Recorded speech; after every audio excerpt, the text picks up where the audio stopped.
Assalamualaikum warahmatullahi wabarakatuh. Saya Dirma Fatmawati, guru penggerak angkatan 10 di kelas 132A. Hari ini saya akan melakukan wawancara bersama Bunda Asmi, kepala sekolah dari KB plus Tunas Bangsa. Kami satu yayasan, namun kita beda lokasinya, nggih. Kalau KB ini terletak di mana Bunda jalannya? Jalan Jakarta. Oh, Jalan Jakarta. Jalan Raya.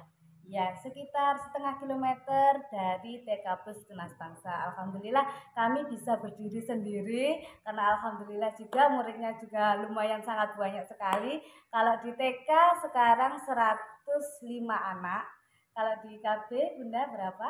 20-an. 20, alhamdulillah. Nah Bunda, hari ini saya mau berbincang sedikit nggih tentang dilema etika sebagai seorang pemimpin. Nah, panjenengan ini sebagai kepala sekolah sudah berapa lama Bunda? Sudah sekitar 3 tahun. Oh, sudah cukup lama nggih. Selama 3 tahun itu pasti pernah merasakan yang namanya dilema etika nggih Bunda. Dilema etika dan juga bujukan moral nggih.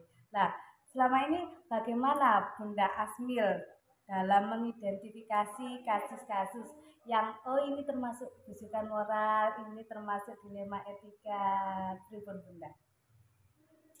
Gimana ya Dirma? Kalau dilema etika antara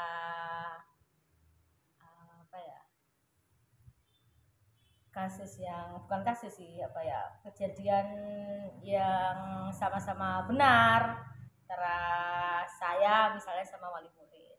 Jadi misalnya contohnya seperti ini,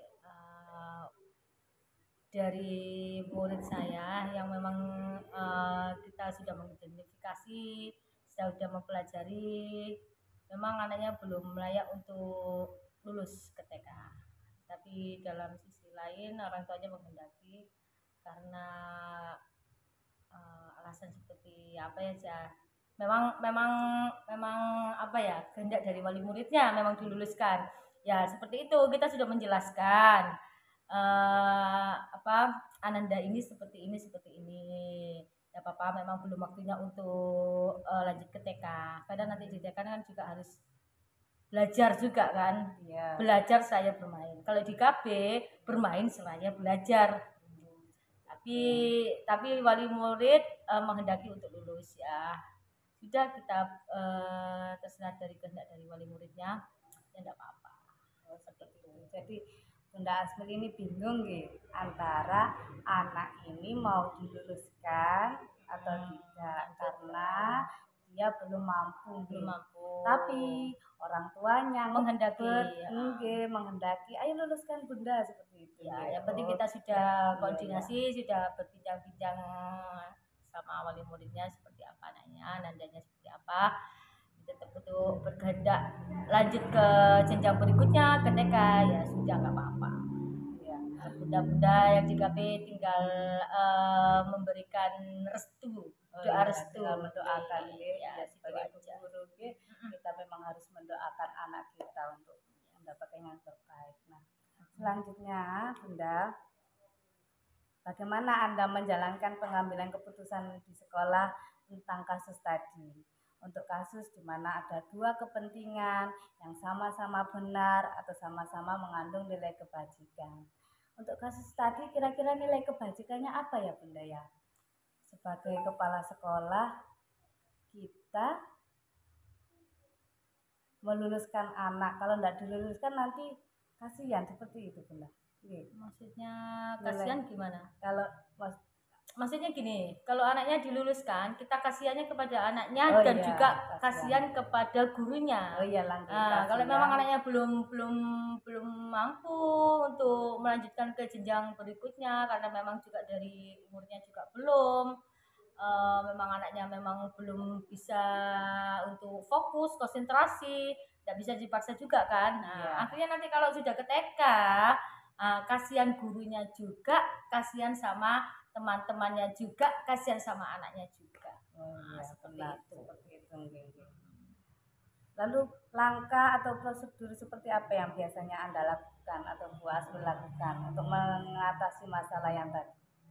Ya, tadi kita sama wali murid kita bincang-bincang secara ngobrol secara enak, ananda seperti apa, ananda seperti apa. Kalau memang ananda wali muridnya menghendaki seperti itu, seperti saya bilang tadi, ya sudah, kita hanya bisa mendoakan saja. Seperti itu.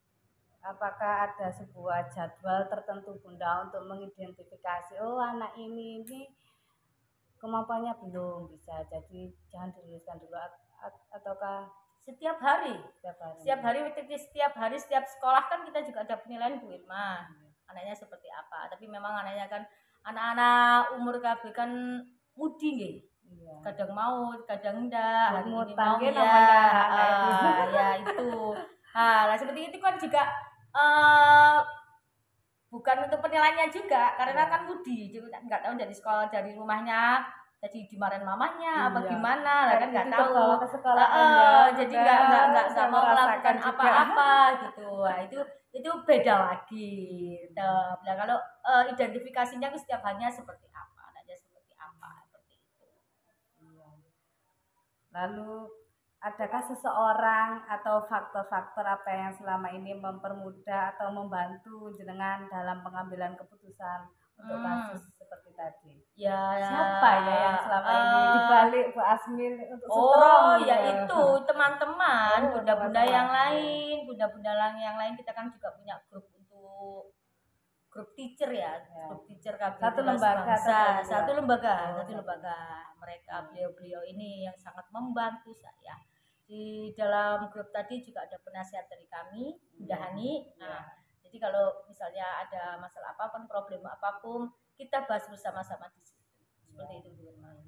Jadi tetap berunding. Jadi masalah apapun nggak bisa diselesaikan sendiri, meskipun katanya ke kepala sekolah mau di sana nggak bisa. Tetap kita sama-sama sama guru yang lain, bunda-bunda yang lain, dan tetap sama penasihat juga, seperti itu. Dari semua hal yang jenengan sampaikan, kira-kira pembelajaran apa yang dapat dipetik dari pengalaman panjenengan Bunda setelah kita wawancara ini? Bahwa perlu berpikir secara matang dan melibatkan banyak pihak untuk menyesuaikan dilema etika tentang anak yang diluluskan atau belum. Seperti tadi, kita tetap bermusyawarah, ngobrol-ngobrol sama wali murid seperti apa. Setelah itu kalau belum menemukan solusinya, baru kita ngomong secara enak gimana. Saya sebelum itu juga kan kita kan juga sebelum wali murid kan kita juga ngobrol sama rundingan sama sesama guru, sama bunda-bunda dan sama Bunda Hani tadi, nasihat seperti apa. Kita sampaikan ke wali muridnya seperti apa, keputusannya seperti apa. Ada yang mau, gitu ya Bunda, ya sudah Bunda, anak saya boleh diulang, nggak apa-apa di sini. Ada juga yang kekeh minta, nggak apa-apa Bunda, bisa lanjut aja, nanti kita ulangnya di TK, seperti itu. Ya sudah, nggak apa-apa, semua dipasarkan terserah sama wali muridnya. untuk iya mungkin juga biasanya kan faktor usia gitu. Nggih, faktor usia memang usia yang KB belum. ini kalau masuk ke TK biasanya rata-rata berapa? 5.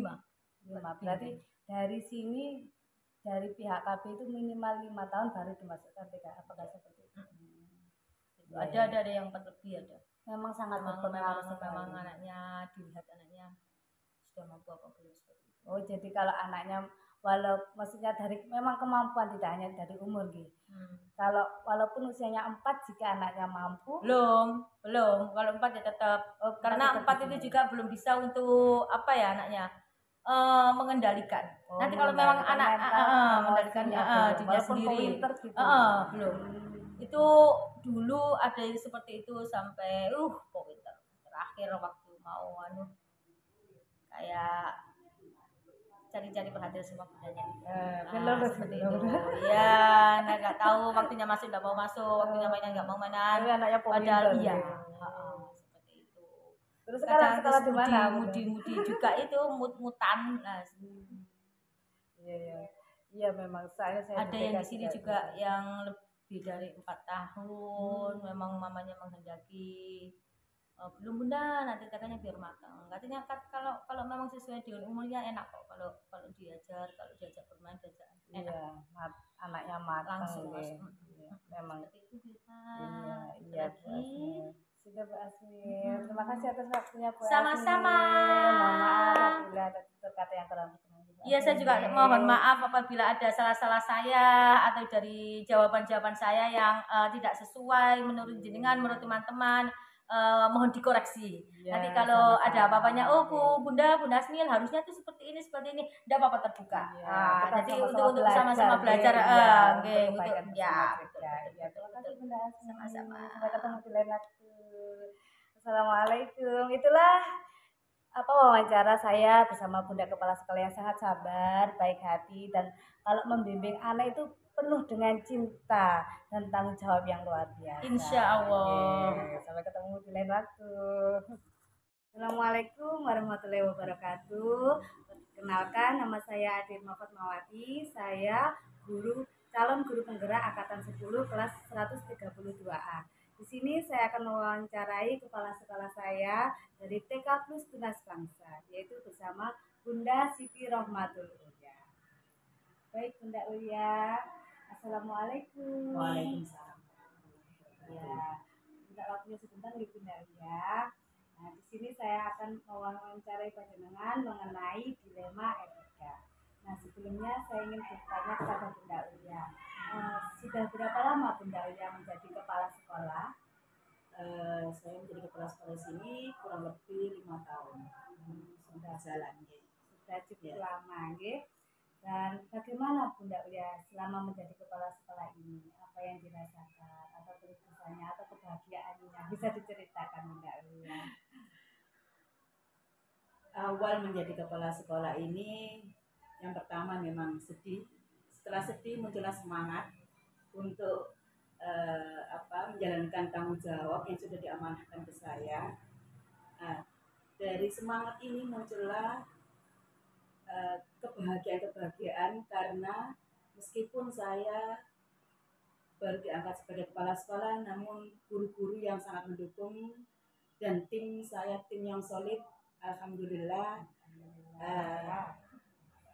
tercapailah semua yang sudah saya angan-angankan, dan mudah-mudahan amanah yang diberikan kepada saya ini bisa saya jalankan dengan sebaik-baiknya. Nah, untuk yang sedihnya waktu di awal bisa diceritakan ya. Terus apakah sekarang sedihnya sudah hilang atau bagaimana? Sedihnya itu di awal memang sebenarnya saya kurang berkenan dipilih sebagai kepala sekolah karena menurut saya itu kurang berkompeten dalam hal kepemimpinan. Namun karena yayasan memberikan saya amanah dan tanggung jawab ini, saya harus bisa menjalankan dengan sebaik-baiknya, menjunjung tinggi nama baik TK Plus Tunas Bangsa dan Yayasan Islam Al-Fajri. alhamdulillah saya sebagai bunda di sini juga sudah merasakan. Saya senang dipimpin sama Bunda Ulia, orangnya begitu ramah dan fleksibel. Nah, di sini kita masuk ke wawancara nih Bunda Ulia. Selama menjadi kepala sekolah, tentu pernah dihadapkan dalam situasi yang disebut dengan dilema etika dan juga bujukan moral. Nah, bagaimana Bunda Ulia bisa mengidentifikasi kasus-kasus yang merupakan dilema etika atau bujukan moral? Mungkin selama ini yang saya alami sebagai pengelola atau kepala sekolah di TK Tunas Bangsa ini, meskipun ibu guru semuanya solid, tapi ada beberapa yang memang yang membuat saya bingung untuk membuat sebuah keputusan karena apa ya, dari hati kasihan, ya. Dilemanya itu karena satu guru ini mempunyai tanggung jawab di rumah, yaitu orang tua yang sakit, dan dia istilahnya kedisiplinannya yang kurang. Jadi saya itu bingung untuk bagaimana ibu guru ini bisa disiplin agar tidak merugikan sekolah juga, karena guru adalah sebagai teladan untuk anak-anak, dan orang tua pasti melihat guru kalau tidak disiplin pasti takut kalau menyekolahkan anaknya ke sekolah sini, seperti itu. Nah, karena kedisiplinan itu sangat penting sekali, awal dan utama, dan guru adalah sebagai teladan agar bisa mencontohkan ke anak-anak bagaimana disiplin tersebut. Kemudian dari dilema etika itu saya berusaha untuk mengobservasi setiap hari, tapi ternyata setiap hari masih tetap belum bisa disiplin, seperti itu. Terus bagaimana Bunda Ulia dalam menjalankan pengambilan keputusan terhadap guru tadi yang sering belum disiplin untuk tindak lanjutnya? Selama saya observasi, ternyata guru ini masih belum, padahal istilahnya gini, saya juga sebagai teladan, kan kepala sekolah, saya sebagai teladan disiplin, bagaimana disiplin itu. Saya setiap hari berusaha untuk datang ke sekolah tepat waktu untuk mencontohkan guru-guru semuanya. Oke. Terus ternyata dari teladan saya tidak diambil pengalaman oleh guru tersebut, maka setelah observasi saya ajak guru tersebut, saya ajak untuk bicara dari hati ke hati, permasalahannya apa, kan gitu. Istilahnya dari permasalahan tersebut kita mencari solusi agar guru tersebut bisa berubah untuk disiplin. Jadi itu tadi termasuk langkah-langkah Bunda Ulia dalam menangani guru tersebut yang kurang disiplin, dari observasi terlebih dahulu, lalu memberi contoh, setelah itu bicara dari hati ke hati. Nah, selanjutnya hal apa saja yang selama ini menjadi tantangan dalam pengambilan keputusan dari kasus yang Bunda Ulia ceritakan tadi? Tantangannya susah ini ya. Iya. Apa? Sepertinya permasalahan dari guru tersebut sedikit berat karena orang tuanya itu sakitnya itu butuh bantuan dari orang dewasa di sekitarnya, tidak bisa sendiri. Jadi tantangannya karena guru yang terlambat tersebut itu setiap pagi harus merawat orang tuanya ya di rumah, baru dia bisa berangkat. Dan guru tersebut juga memiliki anak empat yang kecil-kecil. Jadi 4 anak kecil dan 1 orang tua, ya Allah. Ya, jadi dilemanya adik guru ini sebenarnya kasihan kalau saya lihat juga anaknya sudah banyak, kemudian orang tuanya sakit dan dia rumahnya jauh, rumahnya jauh juga, makanya setiap dia terlambat saya tegur itu saya rasanya juga kasihan gitu. Kasihan, makanya saya ngajak bicara dari hati ke hati, barangkali bisa untuk mengatur waktu di rumah, jadi ngatur waktu bagaimana dia merawat orang tuanya, bagaimana dia merawat anak-anaknya, kemudian kan saling bekerja sama dengan suaminya dalam merawat orang tua dan anak-anaknya agar di rumah juga ada solusi, di sekolah juga ada solusi. Dia istilahnya guru ini tidak datang ke sekolah terlambat seperti itu, bisa tepat waktu meskipun kalau di sini kan tata tertibnya jam 7 kurang 5 menit itu guru harus datang semua. Kalau untuk yang piket kan jam setengah 7 harus sudah hadir. Sebenarnya tata tertibnya adalah jam 7 kurang 5 menit guru harus sudah hadir. Selama ini jam berapa datangnya? Jam 7 lebih 10. Ya, kadang jam 7 lebih seperempat. Sekarang alhamdulillahnya mungkin sudah mulai setelah bicara dari hati mungkin beliaunya di rumah juga sudah musyawarah dengan suaminya bagaimana cara mengatur waktu untuk merawat orang tua dan anak-anaknya tersebut. Sudah mulai sedikit ada perubahan, mencoba untuk datang ke sekolah tetap. Jadi ada usaha, dan ada perkembangan, ada perubahan lebih baik lagi, alhamdulillah.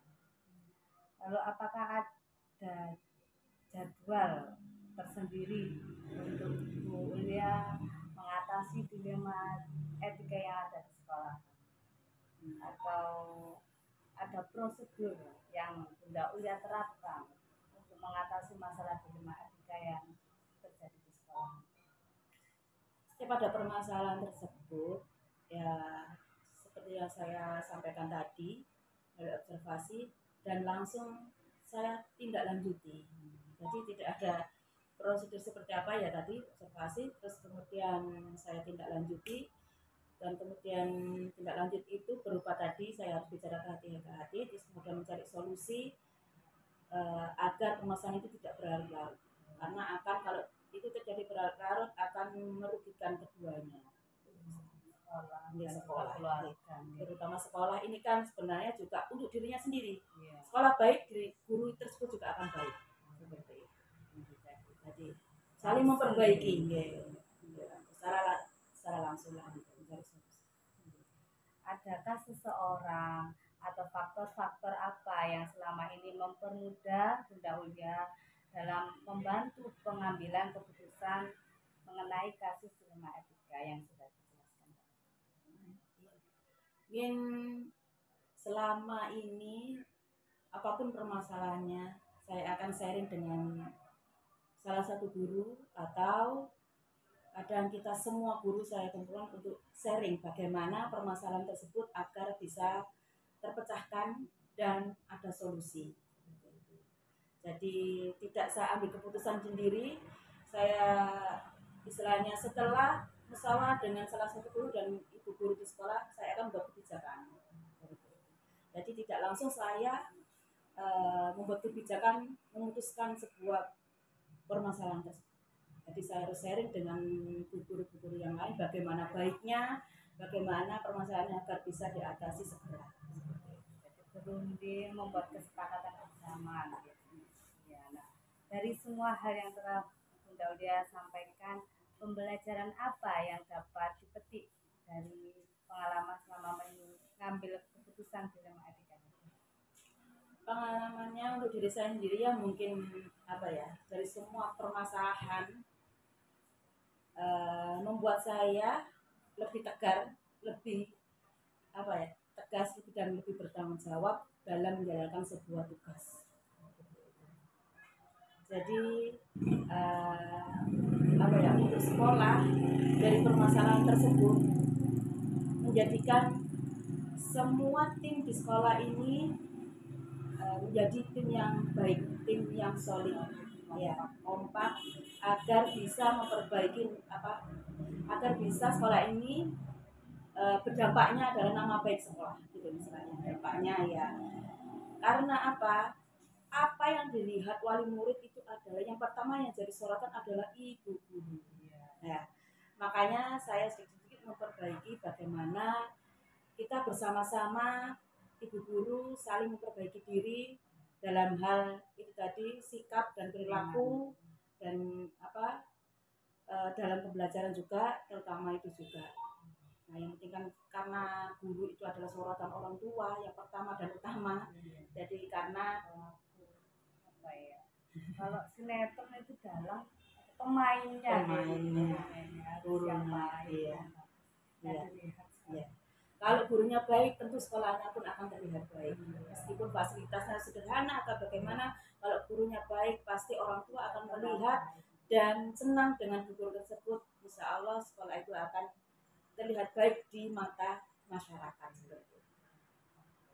Semoga saya juga harus ini membuat semangat buat diri saya, semoga harus lebih baik lagi karena saya adalah pemain ya di lembaga saya menjadi sorotan sebagai guru dan alhamdulillah bincang-bincang kita, wawancara kita hari ini sangat berdampak positif kepada saya selain untuk mengerjakan tugas dan juga saya bisa memahami isi hati dari Bunda Ulia selaku kepala sekolah saya.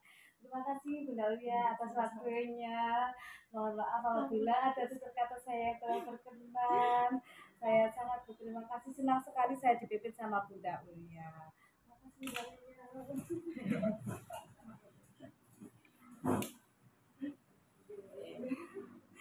Sekian dari saya. Wassalamualaikum warahmatullahi wabarakatuh.